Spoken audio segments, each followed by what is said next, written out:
The keyword tools, the keyword research tools that we're going to use is going to allow us to start estimating the volume from specific keywords. So we might get a sense of how many times a person searching Google a month for just plain office desks, just plain desk chairs with swivel wheels, extra heavily padded desk chairs. So we're going to get estimates on volume, and how often or the volume of these searches is going to indicate to us how we should structure our ad groups. If there's a keyword with very, very small volume, we might not want to make a separate ad group for it. We may even not go ahead and add that as a specific keyword, depending on the goals and how we're going to structure the account. If we find themes of keywords, and a theme would be swivel chair, a theme would be extra padding, a theme would be lumbar support, things like that. A theme might be on sale. That also might be a theme. If we find themes with high volumes, those will be great indications of ad groups that we want to have dedicated to that specific themed keyword. We're also going to get a cost analysis, estimated CPC. Some of these tools that we're going to use will show us an estimate of how much each one of these search terms, each one of these keywords will cost when we receive a click. Keep in mind that these estimates are notoriously inaccurate. I've seen them be extremely I've seen live clicks in a real account be way, way more expensive than what they were estimated, and I've seen them be way, way cheaper than what these tools have estimated. And the reason why some of these keyword research tools are so inaccurate is because there are a lot of factors and live variables that go into a real account during the real auction, like your quality score, like the competitive landscape, like the time of day, the location. So there's a lot of different factors that come into play in a live auction that don't come into play or are not necessarily related to the predictions you'll get in these tools. But you'll start getting an idea of how much these keywords are costing. You'll get a sense of, are these expensive keywords, are these very competitive keywords? And we'll talk more about this later, but don't be scared off if you see a very expensive keyword. It's not Larry Page and Sergey Brin in Google headquarters deciding that desk chairs should cost $7 a click. And I'm not saying it will, but it might. You know, there are keywords that cost way, way more, keywords that cost less, but let's just say that desk chairs cost $7 a click. It's not the people in Google deciding that arbitrarily. It's the market. It's the other advertisers that are bidding on the keyword desk chairs have decided, and they figured out that it's worth it for them to pay up to $7 a click to get a customer to their site where they sell desk chairs. So if you're competing with a similar product in a similar space, most likely, if everything else is equal, if you have a good website and you have a good sales team and you have a good sales funnel, then it is most likely going to be worth it also for you to get in on that auction, even if it looks expensive from the outset. So we'll talk more about analyzing bids and understanding a profitable bidding strategy for you, but don't be scared away if you see high cost per click. Usually high cost per click keywords mean they're really good keywords. And we're going to start understanding from the keyword research stage, like we spoke about, understanding how people search for our products and services, those specific terms that we didn't think of, different ways that people are using. How are people typing things in? Are they saying buy online desk chairs or desk chairs online for sale? Different variations. We're going to start getting a sense of that. Tools to use during the keyword research stage. Out of all the three stages, the tools aspect is the most relevant and the most important for keyword research. The tools you use are going to make a huge difference. This is the foundation. Your research is the foundation of the steps to come. It's the foundation of the success of your account. So use your tools wisely, use your tools well, and in the next chapter we're going to actually go into some of these tools and talk about keyword research in more detail.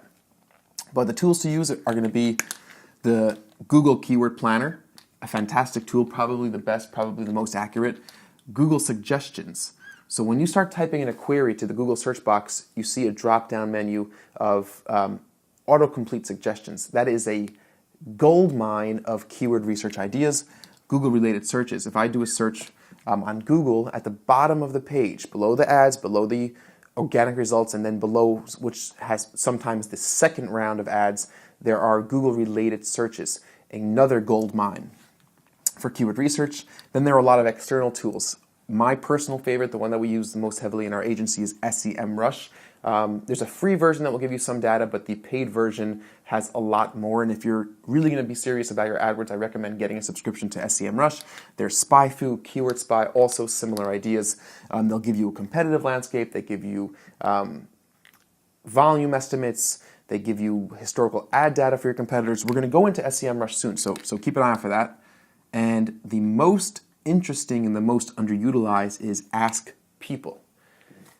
If you're advertising for office chairs or office accessories or running shoes or Bluetooth speakers or SLR cameras or whiteboard markers, whatever it is, call up your mother, call up your friends, call up your children, call up your coworkers, knock on the neighbor's door, and literally ask them, you're going to the internet to buy a whiteboard marker, to buy a guitar case, to look for AdWords instructional videos. Go to Google and type it in and watch what they type in. Every single person is going to look for something in a different and unique way, and there's no better way to launch and get your creative juices flowing than by literally asking different people how they would search and how they would enter in their query into the Google search box. We use it, it's time consuming, it's difficult, it's annoying to a lot of people, but do it because it's very, very effective and you will get a lot of great ideas that even these tools will not give you. So that's a really good thing to keep in mind when it comes to doing your keyword research. Let's talk about keyword planning. Once we have a strong research foundation, we understand the keywords in our industry, we understand how people are searching for our keywords. We know what's out there. We found our population. From a statistical perspective, that would be our population, and keyword planning would be now taking a sample. We want to start figuring out which keywords are going to be good for us, which keywords do we want to begin with, how do we want to launch our advertising campaigns, what do we want to spend money on at the beginning. So mapping out our keyword bidding strategy. We want to start taking a look at the keywords that we found and start figuring out what we want to spend per click on those keywords. And we're going to talk about how to figure that out, how to determine what you should be spending per click. Should you just go with the estimated first page bid, which Google will provide you, the estimated top of first page bid? We'll talk about that. But at this stage, we want to start figuring out our bidding strategies.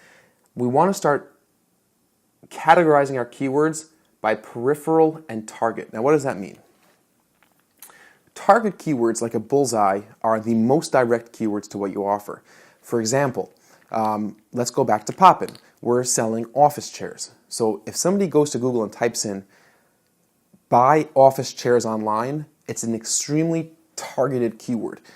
The query contains the word buy. So they're indicating to us that they have a readiness to buy something. They use the word office chairs. So if they know what they want. Online, they use the word buy office chairs online. They're indicating that they're happy to buy online without going to a store and sitting in the chair first. So it's very target. But the caveat of a very targeted keyword is that it's going to be the most expensive because you're not the only company who realized that buy office chairs online is an extremely targeted and relevant keyword to the products and services you offer. And it, going down here, psychological constructs, it represents a psychological construct of your ideal target, of your ideal customer. Buy, they're willing to purchase today, they're willing to purchase or they're getting ready to purchase. Office chairs, exactly the product you offer. And online, which is I'm happy to buy online and not in store. So that's a psychological construct that represents your ideal customer, and it's a target keyword. But target keywords are going to be the most expensive. They're going to be the most saturated. They're going to be the most difficult to get in that auction. So you want to organize these keywords that you've discovered in your research stage by target and peripheral. A peripheral keyword is a keyword that is the outer rings of a bullseye. They're not necessarily indicating a customer who's ready to be a customer, but they're indicating an interest. So a peripheral keyword for Poppin is furnishing my new office. So somebody who wrote furnishing, types into Google, furnishing my new office. Now, we're not sure if he's looking to buy office chairs. We're not sure if this is a person who even be willing to buy anything in the near future. We're not sure if a person would even be willing to buy something online as opposed to some people who like to go in store and test out the chair, sit in it, see if they like the way it feels. but it's a peripheral keyword. It's very possible that that keyword will generate a customer down the road. It's unlikely that furnishing my office will lead to somebody buying an office chair today, but it could be a very good visitor to come to your site.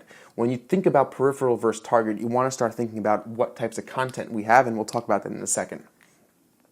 And in this stage, part of this stage is how should we start? So it's getting a sense of what our budget is, getting a sense of how long-term of a marketing plan this is, what are the goals, what are our objectives of this marketing campaign, and we're going to start getting a sense of how should we start. Should we start with target keywords? Should we start with peripheral keywords? What types of keywords from our keyword research do we want to stage? As a small framework, if this is a big budget campaign and this is a long-term campaign, you don't necessarily need to see sales right away, then I would start with a mix between peripheral and target. You want to try to get into these auctions slowly that have your target customers. They're going to be expensive. You probably won't take spot number one right away, but you want to also have a healthy combination of peripheral keywords, which will allow you to start bringing in visitors that are relevant, that will be high quality traffic for cheaper. If this is a campaign that must see immediate sales and the cost per acquisition is not as much of a concern, then you would weigh more heavily towards target keywords. If this is a campaign that is a long-term perspective and you don't want to spend a lot of money before you get good data, you definitely want to start off weighted in the area of peripheral keywords. So that's kind of what this stage of keyword planning is. Now, the goals from keyword planning is to begin understanding our competitors. We want to start getting a sense of what our competitors are using, what their volume is rather, and get a sense of how they're attracting visitors and how much they're paying. And we're going to do that by once again using things like SEMrush, the Google Keyword Planner, and we're going to start seeing the advertising footprint of the people who are advertising for the same products and services that we're offering, and which competitors are targeting the peripheral keywords, which competitors are targeting the target keywords, and inevitably we'll find a lot of them are targeting both. But we're going to understand our competitive landscape in this step, and that's a very important thing to know, who you're up against.